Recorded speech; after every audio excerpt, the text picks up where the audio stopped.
Welcome to the Social Podcast, where no discussion or debate is off limits. Thank you so much for being here. Terrible. It's a real winter this year, my friend. Speaking of friends, our friend, radio host, cookbook author, and former U.S. politician, Capri Cafaro is back.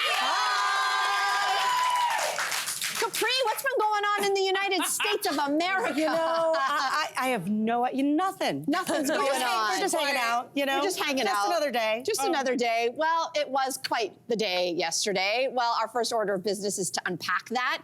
The first whirlwind 24 hours of U.S. President Donald Trump's return to the White House. So listen, that's there, but how is all of that impacting us here at home? Perhaps the most urgent concern is that Trump suggested they would move ahead with the 25% tariffs on Canadian goods. He pushed it down the road saying probably February the 1st. That's a couple weeks from now. But he also signed a series of executive orders, including withdrawing the U.S. from the Paris Climate Accord and the World Health Organization, and among many, many, many, many, many other things yesterday. Let's react to all of this. Capri, what was your first reaction when that Sharpie came out? Hang on to your hats. Good thing some people were wearing hats. Oh, yeah. Melania. Look, jesting aside, in all seriousness, I mean, look, Donald Trump has done exactly what he said he was going to do. He ran a campaign. He had the backdrops out saying promises kept, promises made, promises kept, right? And that's exactly what he was doing. I mean, some of this, was performative. There he was at the Capital One Center in downtown Washington, D.C. with a big desk, signing things with his Sharpie, and then goes to the Oval Office and is doing the same thing. But it was there. It's a marketing exercise. It's a branding exercise. Some of it's performative, some of it's substantive.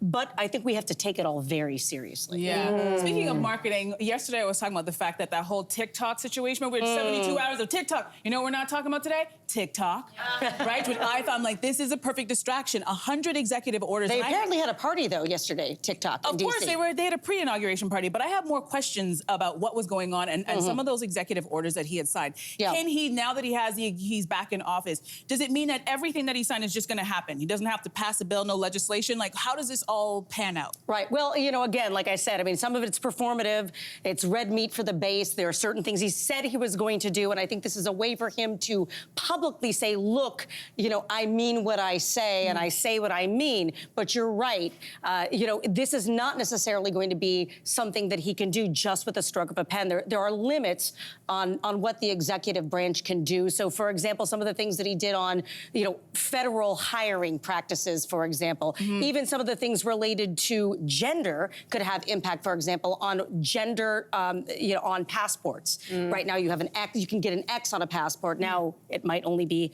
male or female, for example. Things like birthright citizenship, though, talk about that. are a little bit more complicated. Okay, so he can't just outright just get rid of it. Birthright citizenship is something in the Constitution that it was established by the 14th Amendment of the United States Constitution, which in light of the end of the Civil War and the end of slavery, the 14th Amendment was necessary at that point to basically say that people born in the United States are indeed American citizens. So he said he was going to do this, something he talked about in 2016, something that obviously he's serious about doing right now, but you can't unilaterally rescind the U.S. Constitution. Now, there are some, not to get in the weeds, but there are some, legal opinions that might open up the opportunity to have a larger conversation here, but there are going to be legal challenges. I mean, there is a lot there. Now, something that is also a little bit more substantive is this concept of, mass deportations. Yeah. That is something that is real, but you're also seeing resistance to that, too. So, so he can't wave a magic wand and all of these things, even though it looks like that yesterday. Right. And that's the thing. It's window dressing to a point, right? It's window dressing to a point, but the reality is this. He believes that he has a mandate, and there's a difference, and I'll talk about this probably a few more times today, but there's a difference between Trump 1.0 in 2017 and Trump 2.0 today in 2025. What's the biggest difference? Not only because majority in the Congress and the House. Well, majority in the Congress and the House, which is fine. That's lovely. It's still a narrow majority, but he had the popular vote and the Electoral College. But I also think that there is this spoken and unspoken feeling by both some of his supporters and Donald Trump himself, which I think he referenced within his inaugural address, that he is mandated not only by the voters in the United States, but by God. Yes. Because he was saved by, the assassination attempt. I mean, he didn't take the oath on the Bible, but whatever. I know. It's like, I mean, details matter.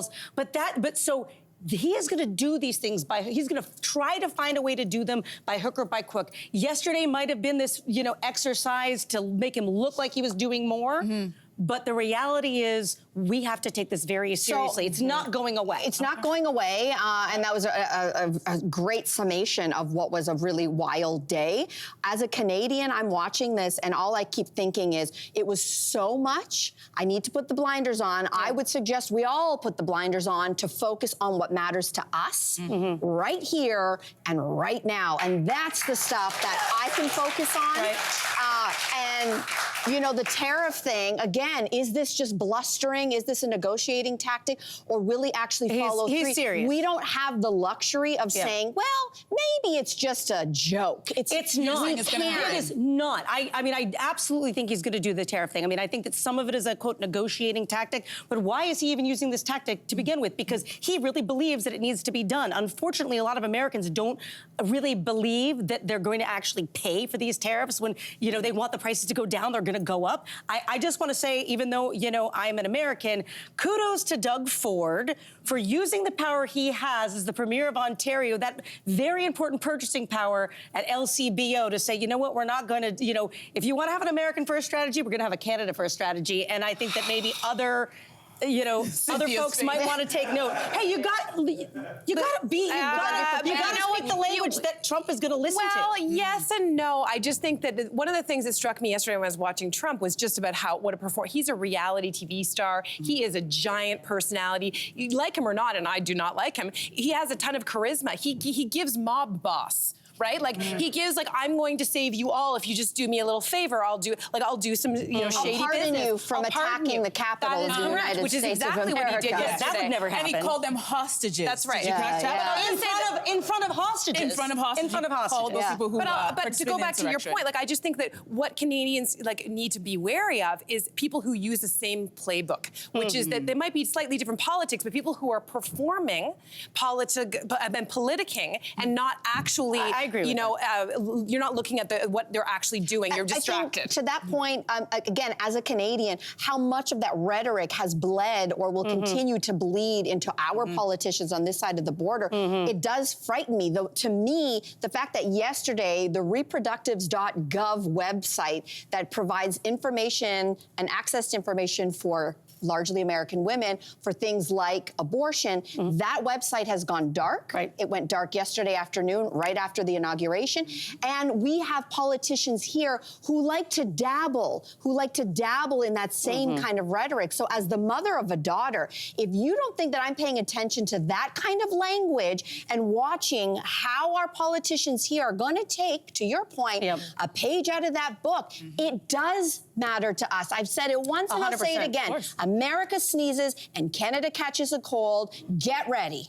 Get ready. Pay attention and do your own research and reading too. Right? Absolutely. I know this is and Melissa makes a great point. We should be paying attention to how this affects Canadians. But he did make a comment in his inauguration speech that I have to ask about. He mentioned about renaming the Gulf of Mexico, the Gulf of America, to which Hillary Clinton could not. She was chuckling about it. How much of a reality is that? Last time I checked, the Gulf of Mexico is international waters. So, and also the United States of America belongs to North America, Canada, and Mexico. So I guess, you know what? Dude's just going to get a Sharpie out and be like, okay, it's the Gulf of America now. Again, that just shows that a lot of this is much more about trying to give red meat to the base, but some of it is very real too. And it's working. We're going to keep your eye on the prize, Canada. Keep your eye on the prize. So listen, musical artists like Nelly, Snoop Dogg, and Carrie Underwood, they are under fire from some fans after performing at inauguration events over the last several days. A lot of people are saying they turned their backs on their values and they will no longer be supporting them. So are we still canceling artists over their politics. Capri, what do you make of this? Well, you know, I looked at this and I love Snoop Dogg and I was very disappointed. But I say take a number of the people that have, you know, decided that they're going to abandon their values and get in line and kiss the ring of Donald Trump. I mean, you know, whether it's, you know, Jeff Bezos or Mark Zuckerberg or, you know, you name it. Rubio, or J.D. Vance. And the list continues, right? But again, as I was saying, you know, before the break, Trump 1.0 versus Trump 2.0. This is a very different world. And in 2017, I was in Washington, D.C. I was around for, you know, the first Trump administration and that particular inaugural, and it was very different. Everybody was afraid to show up. The artists did not want to perform. Nobody wanted to go anywhere near it. Now it's a different world because there is this assumption that Trump is here to stay. So if Trump's here to stay, the risk of getting canceled is really not there in the same way that it was 8 years ago. And I think we have to ask ourselves the question, why is that? Listen, I know there's one artist right now. Her name is Chrisette Michele. She's a black R&B artist who performed at the first Trump inauguration, who was canceled immediately. Some of you are probably going, what's her name? Yes, because she got canceled. No idea. Never heard. I don't know if she could be working, but I have not heard from this woman since. And she tried to explain herself and say, listen, I'm not saying that I voted for this man, but it's a check and I'm an artist and I just wanted to perform. And I'm sure she's watching how everybody's going to react to these other black artists who just recently performed, which is Nelly, Snoop Dogg, Rick Ross, and Soulja Boy, who have doubled down, except for Snoop. Rick Ross. Snoop, who's getting the most criticism, but the other men have doubled down and said, listen, it's a check and I can do whatever I want. Well, not only that, Nelly was saying that he would have performed for anybody. Like Yes. if it had been Kamala Harris who won, he would have performed for anyone, which means maybe either he's trying to seem neutral or he just needed the paycheck. Right. Yeah. I think part of the reason why everyone's mad at Snoop Dogg in particular, though, I'm sure you've seen it floating around online. If you haven't, there was a video of him around the 2016 election where he was saying, who's going to be the first person of color who's going to perform for this man? He didn't say it that nicely. He didn't say it that nicely at all. So I think it was quite rich. And to your point, what has changed? Because what hasn't changed is Donald Trump. That's right. He has not really, even though you're saying he's 2.1, 2.2 now, he has been giving the same message and doing the same thing. It's just bigger and larger now. So I don't know what it is. It is a hard thing to wrap your brain around. And yet to try to get behind another idea, I wonder, we've talked on the show before about when big artists go and perform for big dignitaries in places in the world where there's atrocious human rights or for dictators in other parts of the world. Is it different because it's closer to home? I don't know. You know what? I just think the difference is because a lot of people, when Carrie Underwood, when it was first announced that she was going to be performing, everybody's like, oh, she's going to get canceled. And I didn't think she was going to get canceled. I'm like, her base, she's a country music artist. I think the majority of people at her concert probably voted for Donald Trump. So I didn't get that. We're hip hop. Oh my gosh, black music and black people, we hold ourselves to such a different standard. And as you mentioned with Snoop Dogg's video, but also a lot of people are looking, a lot of black people are looking at these artists going, hey, you know what he has said and done and how he has sided with one particular side that's troubling for us. How can you take that check? Like, it's one thing to have a difference of opinion, dirty money. But morals, it's non-negotiable. Can I say one really quick thing, though? Is that one of the things that I heard someone talk about yesterday is during the little parade that they took inside, had an HBCU, Historic Black College, marching band. And I think what Trump is trying to say is that he has built this diverse coalition. And I think that that's, you know, some of the... That sounds nice, but his resume, honey, speaks a very different tone. I'm not saying that it's right. I'm saying that I think that,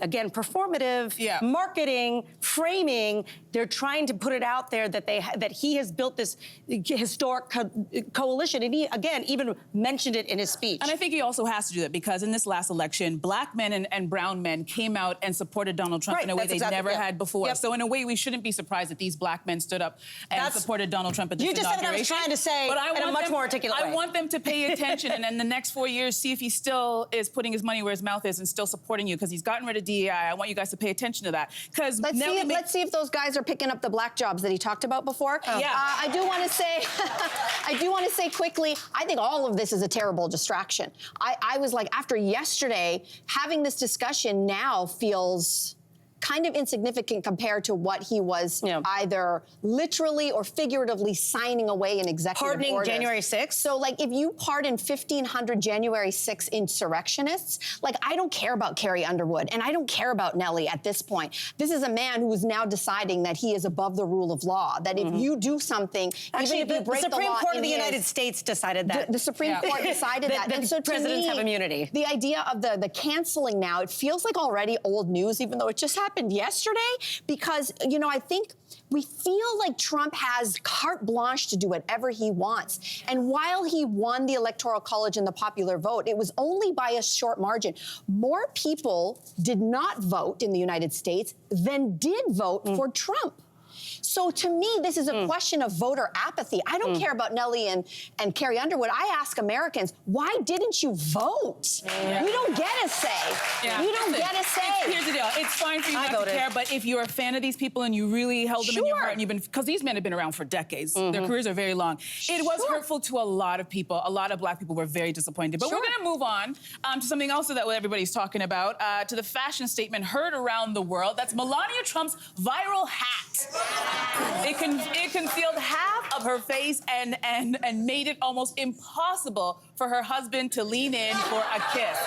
And she refused to remove it even inside of the building. So was this a deliberate statement, or are people reading too much into this? What do you guys think? Reading too much into it? That footage went viral for a reason. It's so great. Wouldn't you, if you had to be anywhere near him, isn't it genius to have, she loves the hat. She loves the hat, okay? So this is not the first time she's shown up. She met the Queen wearing a wide-brimmed hat.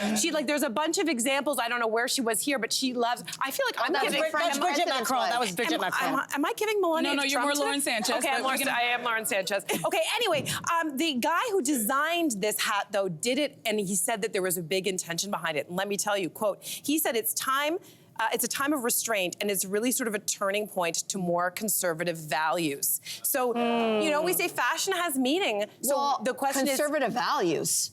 You know what I hear? Handmaid's Tale. Yeah, well, that's very And I'll tell you why. You know, to me, this is The Handmaid's Tale is coming to life. Like, ladies in the States, you better make sure that your bank card still works in a couple of days. And in fact, the references online are real when it comes to Handmaid's Tale. That is the commander's wife, right, in Gilead. I'm talking fictional. And everybody said, this is Ivanka Trump's favorite look is giving commander's wife. Yep. And that is a direct reference, a line anyway, to this new dystopian world of women losing rights. So again, I'll say, I think the fashion thing is a whole distraction from what's really about to happen in the United States of America. The only reason why I would even look twice at Melania's fashion is if I thought she actually held more sway and influence with her husband. And sadly, she doesn't. So therefore, hat or no hat, she is a nothing burger of a first lady. And I think that her hat was the ultimate distraction, because it wasn't just the hat. She kept a double-breasted coat and scarf and hat on inside all day. Blouse too? She didn't have the blouse, but she had a scarf and this is a woman in perimenopause. You're telling me that you're inside all day in a double-breasted wool coat scarf and you never took it off? Did you hear about her shoes? I didn't hear about the shoes. Who read his shoes? We couldn't see your eyes. No, hold on. Let's talk about Donald Trump calling Melania out about her shoes hurting. Now, here's your husband putting you on blast around the world about your feet hurting. He said something about the fact that Melania didn't want to walk to see other supporters because her feet was hurting. Well, we've all been there. We've all been there. I sympathize with it. I would definitely be taking my shoes off, but do you really want your husband to put you on blast, like, globally? He's done worse. Melania's feet hurt. Like, really? He says word. I think all I'm going to say is the eyes are the window to the soul, and she made sure that no one saw what was really going on with her face all day yesterday, and I think it was done on purpose. I think it was done on purpose. She did have those Bibles, though, the whole time, which you also Were they the Lee Greenwood ones? Because she needed her face to get through the day. He never touched them. Were they the ones that were for sale? I don't know. The Lee Greenwood Trump Bibles? It's true. It's true. So listen, a writer for Bustle says it is really rare as an adult to dedicate a whole day to just learning and wonder. She suggests we should all get into adult field trips in order to accomplish this. You like this? Audience likes the idea. Andrea, do you like the idea? Listen, you know what I noticed? I'm such a hypocrite. When I go on vacation, I'm the type of person who gets every pamphlet and I go on every tour. I'm on every single Ferris wheel. I'm like, I'm doing this. I'm on the double-decker bus. But at home, if someone suggested I go to, like, the CN Tower, I'd be like, are you out of your mind? I'm not going there.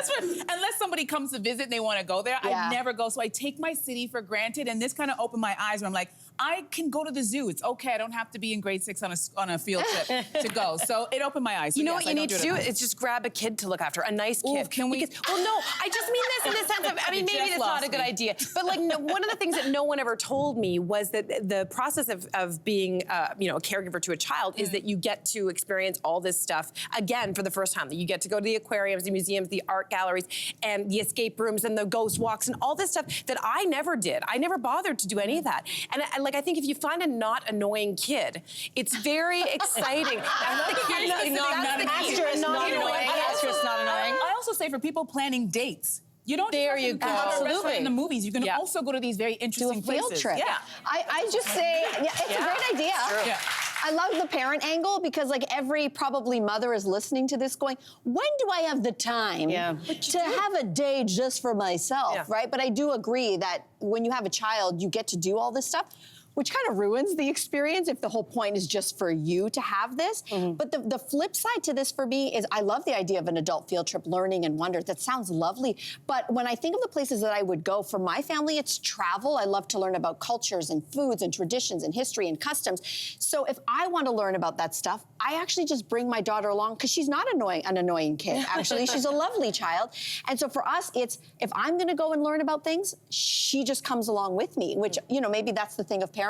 So in other words, I think if you're single, no kids, or senior, maybe the adult trip is for you. Well, you know what though? I feel like it's for everybody. You know what I mean? I mean, I last time I checked though, adult field trips are just called doing stuff.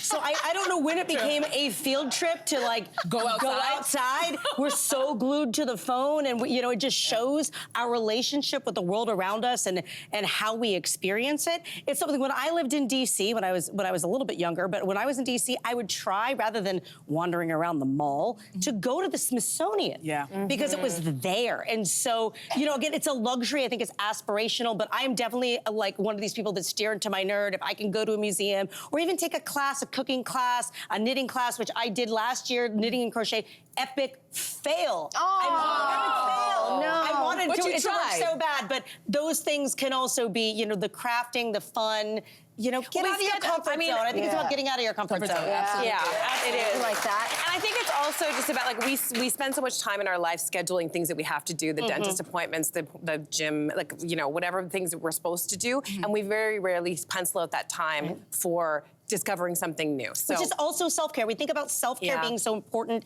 That's such a buzzword now, but maybe this is part of that self-care. 2025. 2025 adult field trips. There you go. Call We're your leaving the house, friends. everybody.